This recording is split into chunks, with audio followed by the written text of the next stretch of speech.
Perhatikan, yang mengaku Imam Mahdi ini itu bukan tidak punya pengikut, ratusan pengikutnya Pak. Buya Hamka tidak pernah deklarasi aku ini Imam Mahdi, tidak pernah dia. Bahkan Buya Hamka tidak punya pengikut tetap. Ini yang ngaku Imam Mahdi punya pengikut tetap. Termasuk persoalan sholat tarawih yang 23 rakaat dikerjakan dalam 10 menit. Ini saya sampaikan Bapak Ibu. Karena manusia, orang beriman akan nyaman dengan sholat. Orang yang tidak beriman akan cari di mana masjid paling cepat selesai sholatnya. Yang terjadi hari ini itu bukan fanatik agama, tapi fanatik golongan dan fanatik kepada orang. Kita ambil contoh. Kenapa tahun kemarin ada orang yang menelpon Tuhan? Di tengah berkembangnya aliran sesat dan penyimpangan-penyimpangan akidah, kita butuh kekuatan dan pemahaman tentang mengapa aliran sesat ini muncul, mengapa terjadi penyimpangan akidah. Kita harus paham, Pak.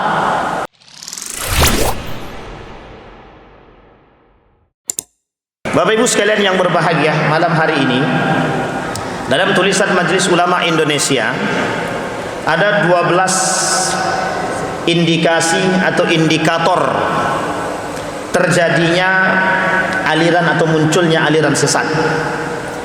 Di dalam website resmi Muhammadiyah, pimpinan pusat Muhammadiyah menuliskan dalam tulisannya ada 5 ciri atau 5 penyebab terjadinya penyimpangan akidah. 5 sebab terjadinya penyimpangan akidah. 2 hal ini, baik yang 12 dari aliran sesat Majelis Ulama Indonesia, begitu juga dari 5 yang disampaikan oleh Muhammadiyah dalam sebab terjadinya penyimpangan akidah. Ini kedua ini berkaitan, erat berkaitannya. Karena Bapak Ibu sekalian yang berbahagia, akhir-akhir ini penyimpangan demi penyimpangan itu sangat mungkin terjadi dan sangat bisa kita dapati dan mudah. Kasus-kasus dari tahun ke tahun selalu terjadi perkembangan dalam kasus-kasus kesesatan itu. Pertanyaannya adalah, mengapa kok bisa sesat? Pertanyaannya adalah, kok bisa terus berkembang aliran sesat? Kita ambil contoh yang sederhana. Pekanbaru ini da'inya banyak, tapi aliran sesat subur. Riau ini da'inya besar-besar, ulamanya terkenal, tapi begitu juga keseimbangan itu ada. Aliran-aliran yang muncul juga aneh-aneh. Di Jawa itu banyak sekali para ulama-ulama ternama, tapi uniknya di tengah ulama-ulama yang alim, yang begitu tenar dengan ketenarannya, juga muncul aliran-aliran yang sesat. Dan ini sangat unik, perlu kita tinjau kenapa terjadi keseimbangan antara munculnya para ilmuwan-ilmuwan, para alim ulama, tapi juga di samping itu muncul para orang-orang pelaku aliran-aliran sesat. Atau sebaliknya, muncul orang-orang yang punya penyimpangan-penyimpangan dari segi akidah. Kita ambil contoh kasus yang sudah berlalu dan lama sekali. Muhammadiyah itu anti TBC, tahayul, bid'ah dan khurafat. Asbab munculnya aliran sesat dari sini juga. Tahayul, bid'ah, khurafat. Karena kata Nabi, subhat itu di akhir zaman banyak sekali. Subhat di akhir zaman itu banyak. Tidak akan terjadi hari kiamat sampai kalian lihat subhat-subhat, kata Nabi. Nah, Bapak Ibu sekalian yang berbahagia, di tengah berkembangnya aliran sesat dan penyimpangan-penyimpangan akidah, kita butuh kekuatan dan pemahaman tentang mengapa aliran sesat ini muncul, mengapa terjadi penyimpangan akidah. Kita harus paham, Pak. Karena yang ngomong bukan kita, para ulama. Dan uniknya, orang-orang yang terjebak dalam kasus-kasus kesesatan ini, mereka juga disodorkan, menurut mereka ada orang-orang alim yang berada di depan mereka. Nah, Bapak Ibu sekalian yang berbahagia, malam hari ini saya ingin nukil 12 poin dari Majelis Ulama Indonesia. Mudah-mudahan menjadi pengingat bagi kita semua, Bapak Ibu sekalian yang berbahagia. Di dalam tulisan seorang ulama menuliskan 12 kesalahan yang terjadi di bulan suci Ramadan. Tidak hanya Ramadan, bahkan terjadi dalam persoalan ibadah. 12. Kita tak sebutkan 12-nya. Poin yang pertama, kesalahan yang pertama, kata ulama tersebut, kebodohan atau kurangnya ilmu terhadap pemahaman agama yang benar, akidah yang benar. Saya ulangi sekali lagi Bapak Ibu. Kata para ulama, 12 penyebab terjadinya kesalahan dalam ibadah. Satu di antara 12 itu, yang pertama, nuqsanul ilmi, kurangnya pemahaman. Dalam aspek apa? Kurangnya pemahaman dalam aspek agama dan terjadinya kekurangan atau pemahaman terhadap akidah yang benar. Ini perlu digarisbawahi. Bapak Ibu sekalian yang berbahagia, seberapa penting ilmu itu dalam ibadah? Ini kita kuliti dulu. Kata Allah, hal yastawi alladhina ya'lamuna wal ladhina la ya'lamun. Sama ada orang yang berilmu dengan tak berilmu? Tak sama. Tidak sama sama sekali. Orang beribadah dengan ilmu lain tingkatannya Pak, pahalanya pun berbeda. Beribadah tanpa ilmu ada dua kemungkinan. Yasbut yashir, tetap atau menyimpang. Jadi orang yang beribadah tanpa ilmu itu ada dua kemungkinan. Dia tetap pada pondasi dia, atau dia akan menyimpang. Kalau lurus betul itu tidak mungkin, lambat Pak. Makanya berilmu dalam ibadah itu penting. Kata para ulama, orang yang berilmu, orang yang beribadah tanpa ilmu akan condong kepada kesesatan dan penyimpangan pemahaman. Kita ambil contoh. Ini kita ambil contoh. Ada orang yang bilang solat tarawih 4-4-3 sesat. Ada yang bilang ada. Jangan bilang tak ada. Kita khatamkan itu Pak, bacaannya itu. Ada yang bilang 4-4-3 itu tidak sunnah sama sekali. Dha'ful ilmi, kekurangan ilmu. Masyarakat yang mencerna, yang belum mengerti secara baik, itu akan terpengaruh. Sehingga dia kata yang melakukan 4-4-3, ini tidak punya ilmu, tanpa dasar. Mereka kata tidak sunnah itu. Jangan tersinggung, karena ini saya perlu luruskan Pak, penting. Kenapa penting? Ada dasar yang harusnya ada. Jadi pelajari betul tentang hadis tarawih itu, pelajari betul tentang hadis qiyamul lail, baru kita tahu sejauh mana ilmu kita dan akal kita mampu mencerna. Itu poin utama. Yang kedua, kenapa sebegitu pentingnya ilmu dalam ibadah? Perhatikan baik-baik. Persoalan tarawih, kita tidak jauh Pak, tidak keluar daripada tarawih. Persoalan tarawih, kata Umar bin Khattab, yang dikatakan dengan tarawih itu 23 rakaat. Umar lakukan dalam jangka waktu 3 jam. Pertanyaannya, jika solat tarawih dilakukan dalam 23 rakaat, terjadi dalam 10 menit. Pertanyaan saya adalah, apa yang mereka baca? Bagaimana bentuk solatnya? Bukankah dalam solat itu disebut dengan tarawih? Solat tarawih itu namanya solat santai, solat sambil beristirahat. Itu satu. Sampai sini belum masuk poinnya Pak. Yang kedua, solat dalam 23 rakaat 10 menit. Pertanyaannya, apa yang dibaca? Di mana letak tumakninahnya? Tidak dapat poinnya Pak. Ini perlu apa? Perlu ilmu. Tapi ingat, yang mengikuti solat seperti ini berapa banyak? Lebih banyak daripada yang ikut seperti ini sekarang. Ribuan dalam solat yang seperti itu. Pertanyaannya, adakah penyimpangan pemahaman atau bisakah kita katakan sesat? Bentar dulu, jangan cepat-cepat sesatkan. Tapi kalau kita katakan penyimpangan pemahaman, sangat mungkin sekali Pak. Apa sebabnya? Dha'ful ilmi, kurangnya pengetahuan. Oh, kok sebegitu pentingnya Pak? Penting sangat. Ada orang beribadah, mohon maaf, seorang imam jadi imam. Kata para ulama dan kata Nabi, yang berhak jadi imam itu siapa? Orang yang akra. Diterjemahkan oleh para ulama. Siapa akra tersebut? Akra ulama di sini bukan hanya sekedar bisa membaca Al-Quran, bagus bacanya, bukan. Kalau diterjemahkan kata Imam Nawawi secara detail, orang yang mengerti ilmu agama, mengerti Al-Quran, paham dan bisa menjalankan isi Al-Quran. Lah kalau kita cari yang begitu, berapa banyak yang kita temukan manusia yang seperti itu? Tidak banyak, Pak. Sampai di sini bisa dipahami, Bapak Ibu. Poin pertama.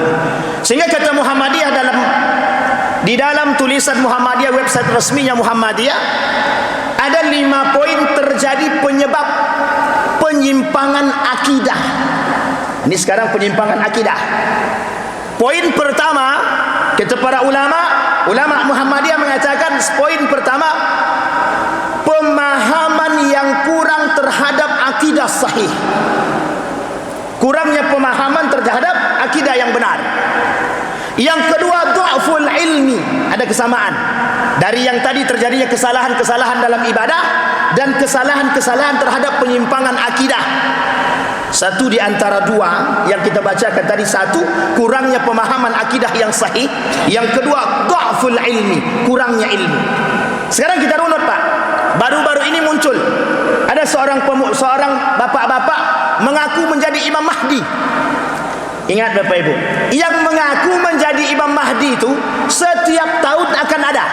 Setiap tahun akan ada. Pertanyaannya adalah, kok bisa ada orang mengaku Imam Mahdi? Apa sebab?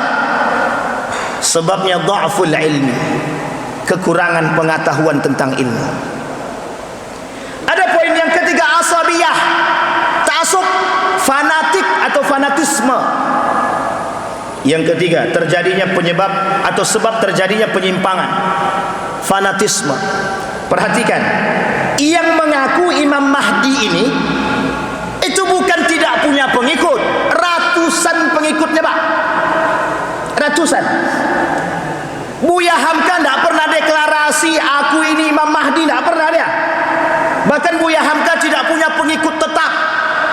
Ini yang ngaku Imam Mahdi punya pengikut tetap. Pertanyaannya adalah, kok bisa seperti ini dan mengapa ada orang yang bisa percaya? Dha'ful ilmi, fanatisme, kurangnya pengetahuan akidah yang sahih. Terkait Imam Mahdi ada kaitannya dengan akidah? Ada. Akidahnya orang muslim, akidahnya orang beriman seperti apa terhadap Imam Mahdi? Nah, ini poin penting, Pak. Dan ini pembahasan khusus, tidak bisa dibahas dalam waktu yang singkat, tidak bisa. Coba bayangkan, kenapa kok muncul di tengah umat manusia orang-orang yang kemudian mengaku menjadi nabi, mengaku menjadi malaikat, mengaku menjadi Tuhan? Dan mengapa mereka tidak mengaku menjadi iblis? Tidak ada yang mengaku menjadi syaitan, tidak ada.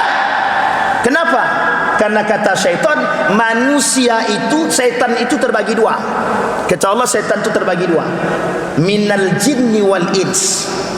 Setan itu ada dua, satu dari bangsa jin dan yang kedua dari manusia itu sendiri. Makanya tidak ada manusia yang mau ngaku jadi setan, itu tidak ada. Kenapa? Karena setan. Makanya kenapa hadis yang lemah, ada hadis yang lemah mengatakan syaitan itu di bulan Ramadan dibelenggu. Hadisnya lemah, hadisnya lemah, tidak kuat, tidak sahih. Setan itu dibelenggu. Pertanyaannya, kok dibelenggu setannya, kok masih ada yang tidak puasa? Lah yang setannya manusia, gimana mau puasa? Jangan tersinggung, karena memang begitu kenyataannya, Pak.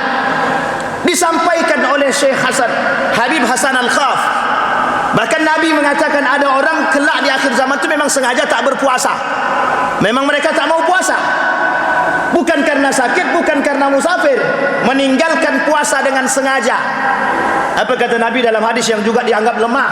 Kata Nabi dalam hadisnya, orang yang sengaja meninggalkan puasa selama 1 tahun dia mengqadha puasanya, Allah tidak mau terima puasa dia.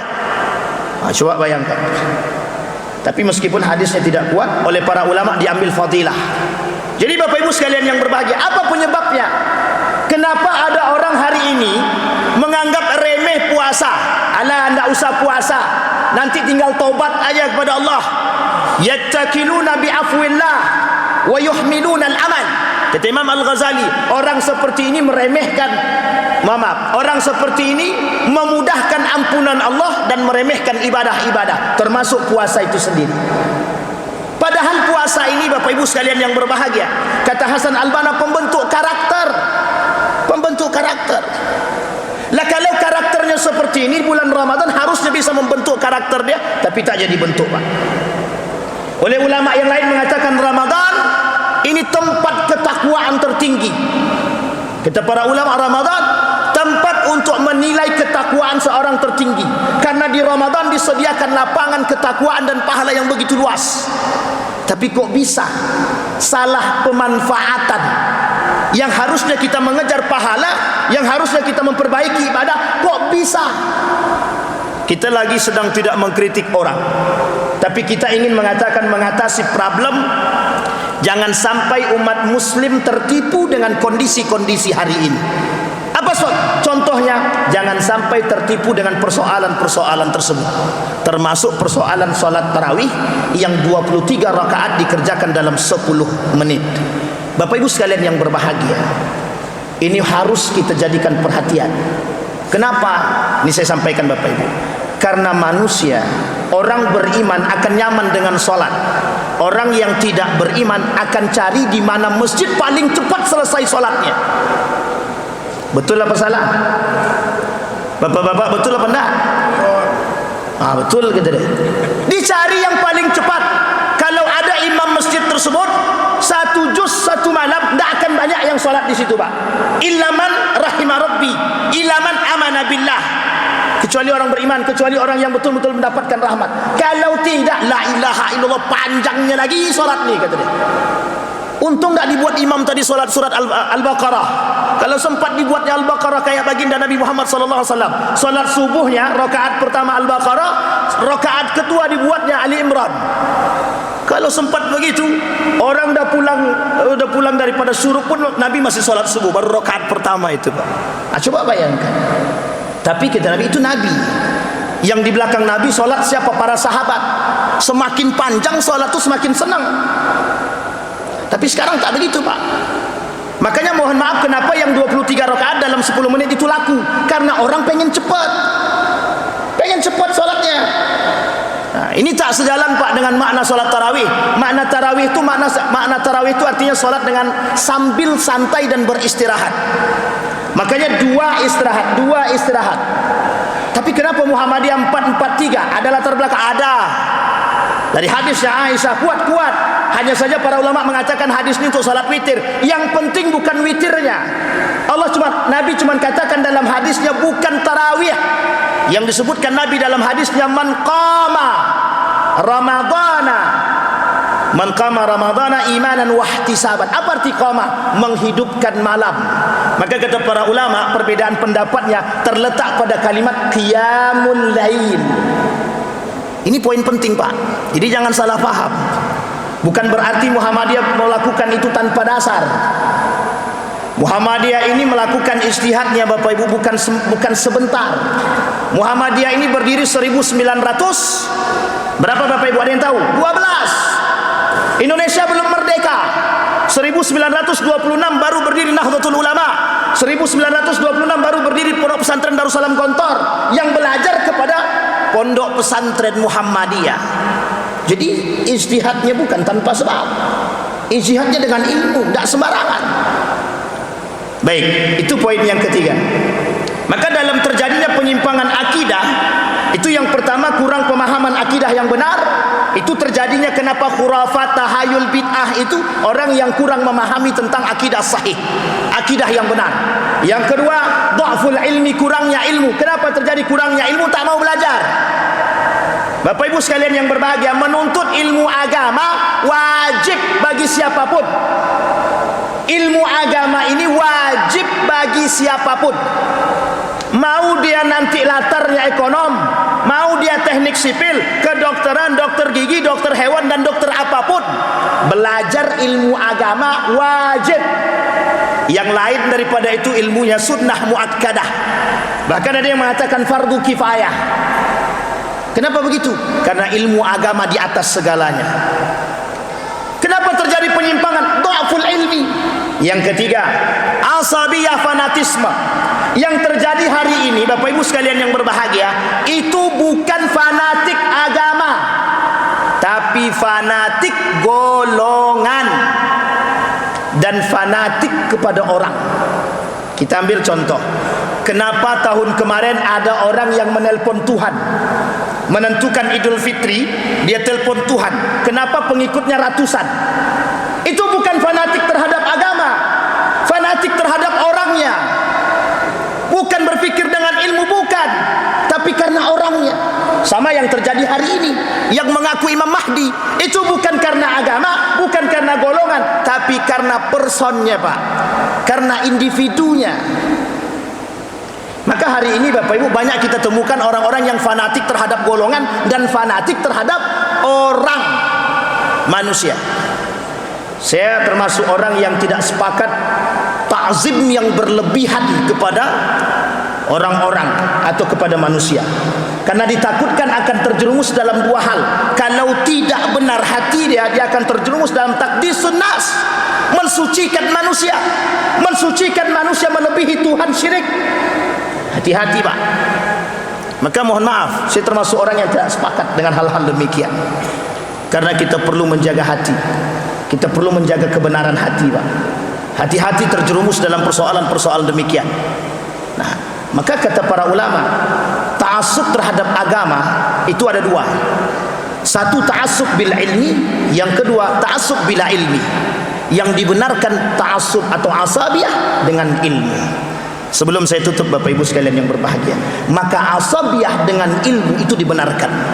Kalau kita ta'assub fanatik dengan agama, terhadap agama dengan ilmu, itu dibenarkan. Bahkan Allah kata dalam Al-Quran, la taghlu fi dinikum, jangan kalian berlebihan dalam agamamu. Ada alasan, ada. Karena ditakutkan orang yang tidak berilmu berlebihan dalam beragama, yang terjadi cuma dua, mengkafirkan orang dan menyesatkan orang. Cuma itu yang terjadi. Karena konteks ini, kata para ulama, yang kelak akan banyak timbul di akhir zaman. Hati-hati Bapak Ibu sekalian yang berbahagia. Maka yang dibenarkan oleh agama adalah fanatik terhadap agama dengan ilmu. Kalau orang sudah radikal terhadap agama dengan ilmunya, dia bisa membedakan mana yang hak dan mana yang batil, mana yang benar, mana yang salah, dan mana yang sifatnya furu', mana yang sifatnya tidak furu'. Bisa dipahami Bapak Ibu sekalian yang berbahagia? 3 poin yang kita sampaikan malam hari ini, mudah-mudahan menjadi penuntun ibadah kita agar lebih baik kelak, dan mengetahui ciri khas karakter daripada penyimpangan-penyimpangan akidah yang paling banyak terjadi di akhir zaman. Maka kata Nabi, tidak akan terjadi hari kiamat sampai kita akan melihat begitu banyak, menyaksikan begitu banyak golongan-golongan yang diantara semua golongan itu yang selamat cuma satu, yang lainnya mengaku Islam tapi sesat. Salah satu contohnya adalah Syiah. Mudah-mudahan bermanfaat bagi kita semua. Fa'tabiru ya ulil absar la'allakum tuflihun. Assalamualaikum warahmatullahi wabarakatuh. Waalaikumsalam.